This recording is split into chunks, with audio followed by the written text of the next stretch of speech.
So you guys voted, you chose to take a new look into the Alien franchise. Now, you guys wanted to see me go back in time and rediscover the Alien franchise, to rediscover and kindle the love we have for this franchise. Or do we? That's the question. That's what we're going to look at. We're going to go back, take a deeper dive, look into these movies, and see if our viewpoints have changed on these movies. That's what the Retrospective series is all about. It's about going back, having a look at some of the classics and some of the new movies in a franchise, and see how far they've come along, whether our viewpoints have changed. It's going to be awesome. I am excited for you guys to pick Alien. I mean, Alien is one of those movies that I've absolutely loved my whole entire life. But the franchise has been a mixed bag for me. There's some I love and some that I hate. So we are starting with the original classic, directed by Ridley Scott, 1979, Alien. We're going to talk about it. We're going to hear your thoughts as well in the comment section. Smash it down there. I'm so intrigued. Smash that like button, click subscribe, and let's take this deep dive look into that classic known as Alien.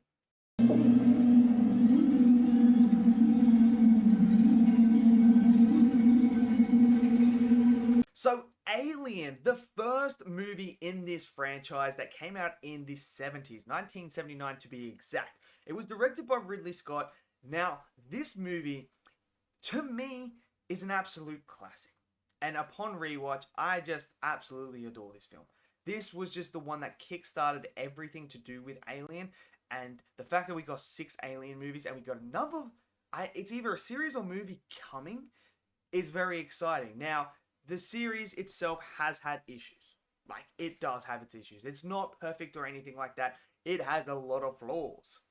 But this first classic, what it did so well compared to other sci-fi movies that were coming out at the time was this really dove into the sci-fi horror element. Now, I remember watching this when I was a lot younger, and this scared the crap out of me.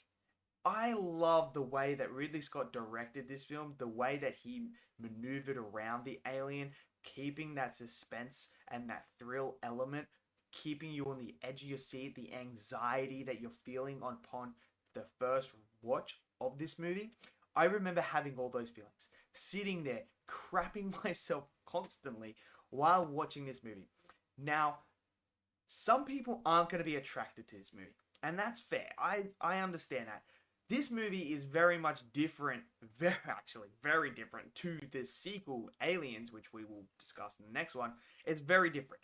These are two different movies, and what makes the Alien franchise so good when it came to the first bit anyway, was they were taking different genres and adding them into the sci-fi sort of elements. So this one, they had the sci-fi with the whole alien and going into space, but added in the horror element. And when you get to Aliens, it, instead of having the horror element, it has the action element. So it's a sci-fi action, and then so on and so on. And that's what makes this franchise so great.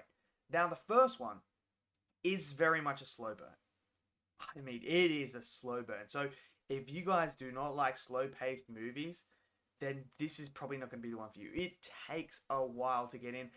That is one of my issues with this film, is I do feel like the opening sequence where we're trying to get to know these characters, we're trying to understand what the situation is, it does drag on.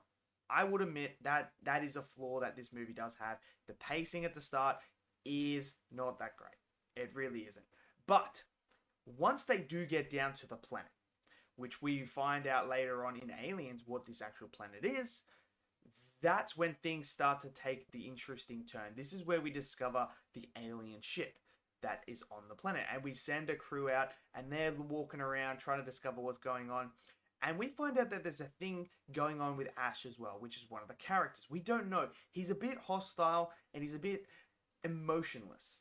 So at this point in time, we're kind of trying to figure out what the hell is this guy's problem. So anyway, they go, as they're going on, and they're going into the spaceship, this is where we get our first look at what we would find out later on in Prometheus, what they would be known as engineers.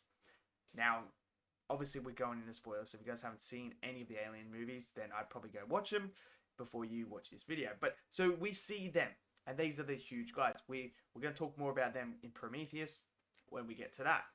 But we see this ship, and this is where we see the eggs for the first time. We see that alien eggs, and we don't know what's going on here. And then out of nowhere, the guy touches the egg like, humans, man. We just had this idea that we have to touch everything, don't we? It's like it's in our DNA. Do not touch. It's a freaking egg. It's alive. You don't know what it is. You're in an alien world. But hey, guess what? I'm going to touch it and see what it does. And then I'm going to stick my head above it. And of course, this is when we get our first look at the Facehugger. When it jumps on, latches onto him. Now, there is some continuity errors as we go on in the Alien franchise. It does. They retcon things. They change things. As far as I'm aware, I don't ever recall seeing the Facehuggers in the rest of the series use an acid to get through. So he's got obviously his helmet on, and when the Facehugger comes up, it obviously uses its acid to get through to be able to face hug him. So I haven't seen them do that in the franchise. Not that I can recall at this point. Maybe upon rewatch of the other ones, I might see this happen again. But to my knowledge at this point, I don't recall that happening again. And there is a lot of stuff that does happen that doesn't happen in other films as well, that you kind of scratch your head and go, okay, so we're just changing that. And when we get to Prometheus and Alien Covenant, that's when real things get really dicey and very confusing. The Alien franchise is quite confusing. So they bring him back to the ship.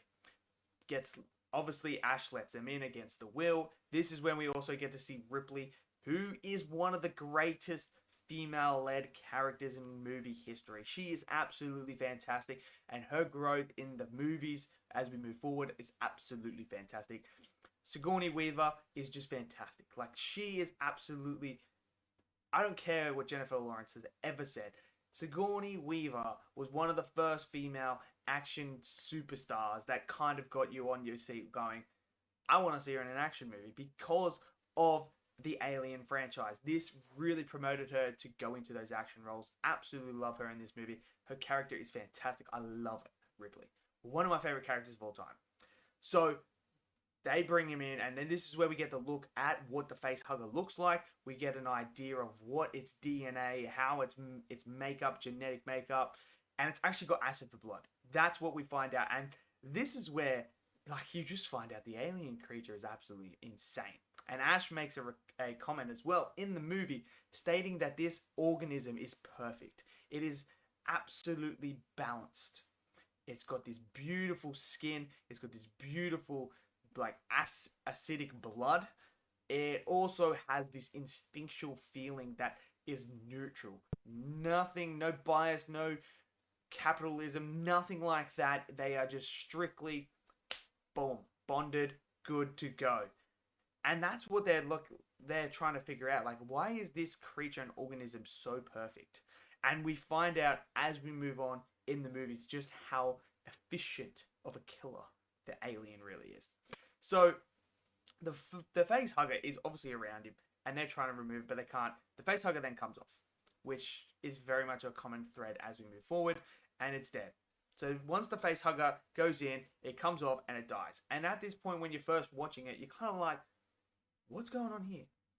What's just happened? The Facehugger is dead. And this is what I mean by the direction that Ridley Scott takes you. He's taking you on this ride, and you're figuring pieces out as you're moving forward, trying to figure out what the Facehugger is supposed to be the alien, right? So why is it just dying all of a sudden?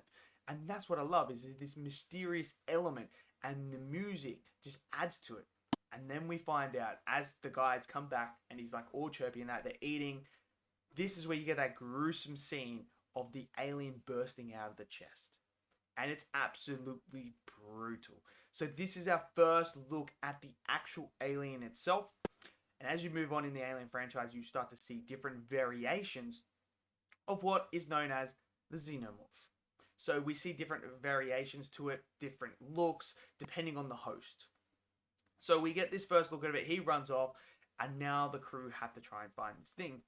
They don't know what it is, but obviously it killed their friends. So this is where we start to get that real horror element. This is where you do this beautiful sequence, the way that Ridley shot it. This alien takes them out one by one. And it's just moving through the air vents. It's just casually killing. And obviously back then they didn't have the technology and the ability to do what we can do now. So when you do have the kills, the way that they're cut up and edited is not the same as we move on in the later on in the franchise when we get to Alien Covenant, Prometheus, and stuff like that. We actually see them ripping people apart, like Alien vs Predator as well. You see them rip. The aliens actually start to rip people apart. Here, you kind of get like the chops in between because we just didn't have the technology back then. Because remember, this was made in '79. So this was a long time ago. Absolute long time ago. So this is where we start to see them trying to take out and come up with a plan to kill this alien. But this alien is a lot smarter than them at this point in time. And he is maneuvering around, taking them out one by one. It's this horror element going on. Your suspense is absolutely through the roof. And as it's picking off one by one, we discover Ash is actually an android. So there's androids in here because this is supposed to be in the future.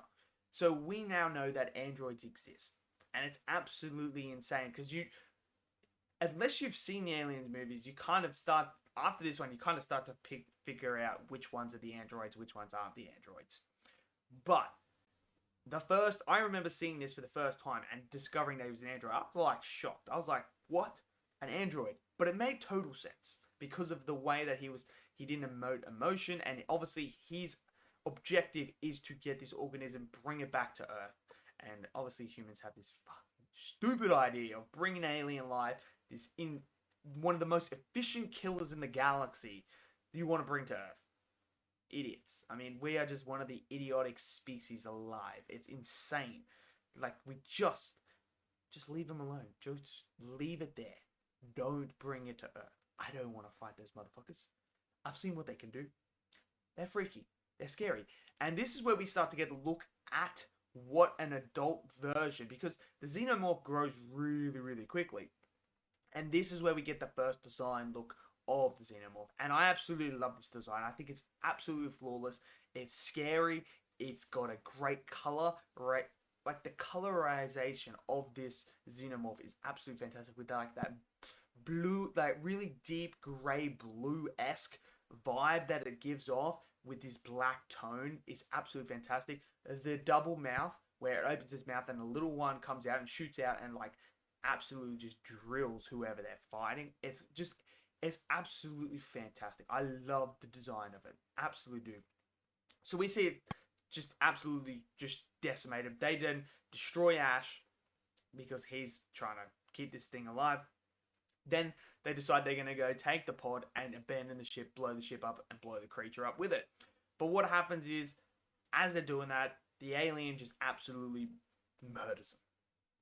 Murders the last two, and then Ripley is by herself. So she is trying to escape. She thinks she escapes out of the escape pod, and you're sitting there and you're like, cool, the ship's blown up, she's safe.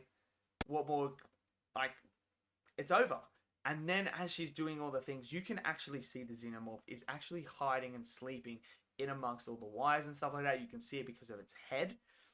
And this is where you get that thrilling moment where you're on the edge of your seat. Like, what is Ripley going to do? She's on this ship. She can't blow this ship up because she'll die because there's no other escape pod or anything like that. So this is it. This is the final showdown. And this is where we see Ripley at her best. She suits up, she straps in, and she hits these like gas sort of leak things of the pipes where it shoots out the gas. It gets the Xenomorph up. She then opens the airlock. It gets trapped. She then shoots it with like this sort of spear gun thing. And it goes flying out. And then obviously the door closes. It jams in with the gun there. So it's still hooked onto the ship. It flies over to the boosters. She ignites the boosters and blows it up. Like burns it to...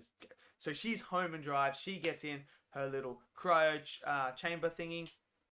Gets in there. And she is now on a sleep. And that's where it ends. So, to me, this movie is just absolutely fantastic. I absolutely love it. Yes, it's a slow burn at the start. Yes, the pacing is a bit of an issue at the start. But once you get to that planet and you start to move forward and progress with discovering what this creature is, what the Xenomorph is really good at, why it's so efficient at killing, the design, everything about it, the music, the eeriness, the adrenaline, the anxiety, just everything that you get from this movie. And I remember watching it for the first time, absolutely scared the living daylights out of me. But I loved it. Absolutely loved it. Because when I go into a horror movie, I want that feeling. And sci-fi is my favorite genre. And then you add in the horror element to that. I felt like this was probably the first sci-fi horror movie that absolutely executed what it was trying to do, what its purpose was to be that sci-fi element, but add in that horror touch that gets you on the edge of your seat. And I feel like Alien did that with some great performances, a fantastic directorial job by Ridley Scott. We're going to talk about him later on with some of the other ones. It's not the greatest. But so he left this movie in such a great state. This was the start of the franchise. And then we pick up right where we left off with Aliens. So we will get into Aliens. That's going to be the next one because it picks up right off, straight off. So memory serves me correct. So it goes Alien and Aliens is a direct sequel, completely like straight from the end of this one. And then Alien 3 is a direct sequel to the end of this one. I'm not 100% sure Resurrection, what the thing is there, but we'll get to that. But I love this movie. Absolutely fantastic. No, man, yeah. But we're going to get into Aliens, which is, I'm really excited to talk about that one. So let me know in the comments below what you guys think about Alien. Did you love it? Did you hate it? Smash down that comment section below. Smash that like button. Click subscribe. And I'll see you guys in the next video. Until then, stay safe. Peace out.